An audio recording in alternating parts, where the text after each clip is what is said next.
Hello friends, welcome back to Aarohi food junction. இன்றைக்கி நம்ம சேனலில் கோகுலாஷ்டமி ஸ்பெஷல் பூந்தி லட்டு தான் எப்படி செய்யலான்னு பார்க்க போகிறோம். இது ரொம்பவே டேஸ்ட்டாகவும் சூப்பராகவும் இருக்கும். அதுக்கு முன்னாடி நம்ம சேனல் சப்ஸ்கிரைப் பண்ணிக்கோங்க. பக்கத்தில் இருக்க பெல் பட்டனை மறக்காமல் கிளிக் பண்ணிடுங்க. அப்போ தான் எங்கள் வீட்டு சமையல் உங்கள் வீட்டுக்கு வந்து சேரும். வாங்க வீடியோக்குள்ளே போகலாம். இப்போது லட்டு செய்கிறதுக்காக ஒரு பாத்திரத்தில் 2 கப் கடலை மாவு சேர்த்துக்கிறேன். இந்த கடலை மாவை நல்லா சலிச்சு எடுத்துக்கோங்க. அப்படியே சேர்க்க வேண்டாம், கட்டிகள்லாம் உடையிற அளவு சலிச்சு எடுத்துக்கோங்க. இது கூடவே ஒரு சிட்டிகை ஆப்ப சோடா சேர்த்துக்கிறேன். இது கூடவே ஒரு சிட்டிகை உப்பு சேர்த்துக்கிறேன். உப்பு ஜாஸ்தி சேர்க்க வேண்டாம். இதை 2ஐயும் சேர்த்து நல்லா கலந்து விட்டுக்கோங்க, அந்த மாவில் ஒன்றோட ஒன்று ஒட்டுற மாதிரி. இது கூடவே தேவையான அளவு தண்ணி சேர்த்துக்கலாம். தண்ணி கொஞ்சம் கொஞ்சமாக தான் சேர்க்கணும், அப்படியே மொத்தமாக சேர்த்துறாதீங்க, மாவு ரொம்ப தண்ணியாயிரும். கொஞ்சம் கொஞ்சமாக சேர்த்து கலந்து விட்டுக்கோங்க. இந்த மாவு நல்லா தோசை மாவு பதத்துக்கு இருக்கணும், ரொம்ப தண்ணியாயிடக்கூடாது. பூந்திகள் சப்பையாயிரும், உப்பி வராது. ஆனால் இட்லி மாவை விட கொஞ்சம் தண்ணியாக இருந்தால் போதும். இந்த பதத்துக்கு கரைச்சி எடுத்துக்கோங்க.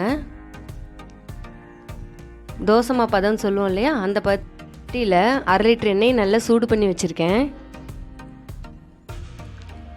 எண்ணெய் நல்லா சூடாதான்னு செக் பண்ணுறதுக்கு ஒரு ட்ராப் சுட்டு பார்த்திங்கன்னா நல்லா அந்த பூந்தி உப்பி வரும்.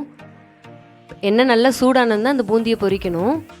இப்போ ஒரு ஓட்டைக்கரண்டி இருந்துச்சுன்னா அதில் இந்த மாவை கொஞ்சம் கொஞ்சமாக சேர்த்து இந்த மாதிரி தேய்ச்சி விட்டுக்கோங்க. பூந்தி நல்லா உருண்டு வரும். மாவு கரெக்டான பதத்தில் இருந்தால் தான் இந்த மாதிரி பூந்திகள் நல்லா உருண்டு வரும். உங்களுக்கு மாவு தண்ணி ஆயிடுச்சுன்னா இன்னும் கொஞ்சம் மாவு சேர்த்து கூட இந்த மாதிரி பதத்துக்கு நீங்கள் செக் பண்ணி பார்த்துக்கலாம். இப்போ இந்த பூந்தியை ரொம்ப பொரிச்சிடக்கூடாது, ஒரு 2 நிமிஷம் மட்டும் கிண்டிட்டு எடுத்துடணும். பூந்தி கலர் சேஞ்ச் ஆகக்கூடாது. கலர் சேஞ்ச் ஆகிடுச்சுன்னா ரொம்ப ஹார்ட் ஆயிரும், காரா பூந்தி மாதிரி ஆயிரும். நமக்கு சாஃப்டாக இருந்தால் தான் பூந்தி லட்டு ரொம்ப சூப்பராக இருக்கும். இதே போல் எல்லா மாவையுமே தேய்ச்சி விட்டு எடுத்துக்கோங்க.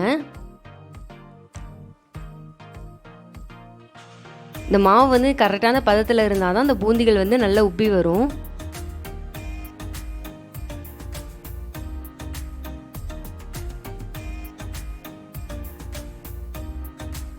சுகர் சிரப் ரெடி பண்ணிக்கலாம். அதுக்கு 2 கப் சர்க்கரை எடுத்திருக்கேன்.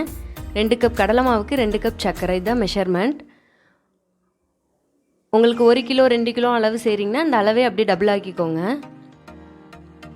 இது கூடவே ஒரு 1/2 கிளாஸ் அளவு தண்ணி சேர்த்துக்கலாம். அந்த சர்க்கரை மூழ்கிற அளவு மட்டும் தண்ணி சேர்த்தா போதும், ரொம்ப தண்ணி சேர்த்துற வேண்டாம், பாகு ரொம்ப தண்ணி மாதிரி ஆயிரும். இப்போ இது நல்லா கலந்து விட்டுக்கோங்க. அடுப்பை நல்லா ஃபுல் ஃப்ளேமில் வச்சே கலந்து விட்டுக்கோங்க. இந்த மாதிரி நுரையாக வரும்.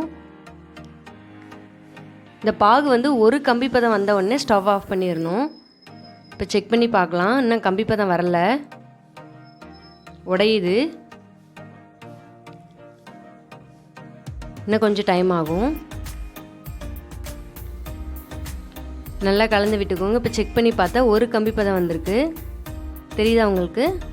ஒரு கம்பி பதம். இந்த கம்பி பதம் வந்தவுடனே ஸ்டவ்வை ஆஃப் பண்ணிவிட்டு ஒரு 2 நிமிஷம் இந்த கொஞ்சம் ஆறுற அளவு வச்சுக்கோங்க.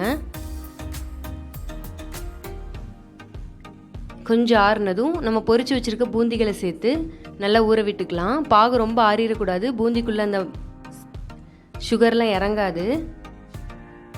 இதில் ஒரு 10 போல் முந்திரியை நெய்யில் வறுத்து போட்டிருக்கேன். ஒரு சிட்டிக்கு ஏலக்காய் தூள் போட்டிருக்கேன் ஃப்ளேவருக்காக. இப்போது நம்ம ஊறின பூந்திகளை மிக்சியில் போட்டு ரிவர்ஸில் ஒரு ஓட்டி எடுத்துக்கலாம். எல்லாத்தையும் ஓட்டி எடுத்தாச்சு. இப்போ இதை உருண்டைகளாக பிடிச்சிக்கலாம்.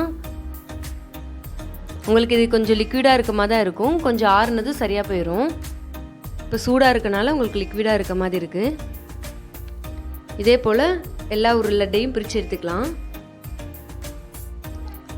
இந்த பூந்தி லட்டு ரொம்ப சாஃப்டாக இருக்கும், ரொம்ப டேஸ்ட்டாக இருக்கும்.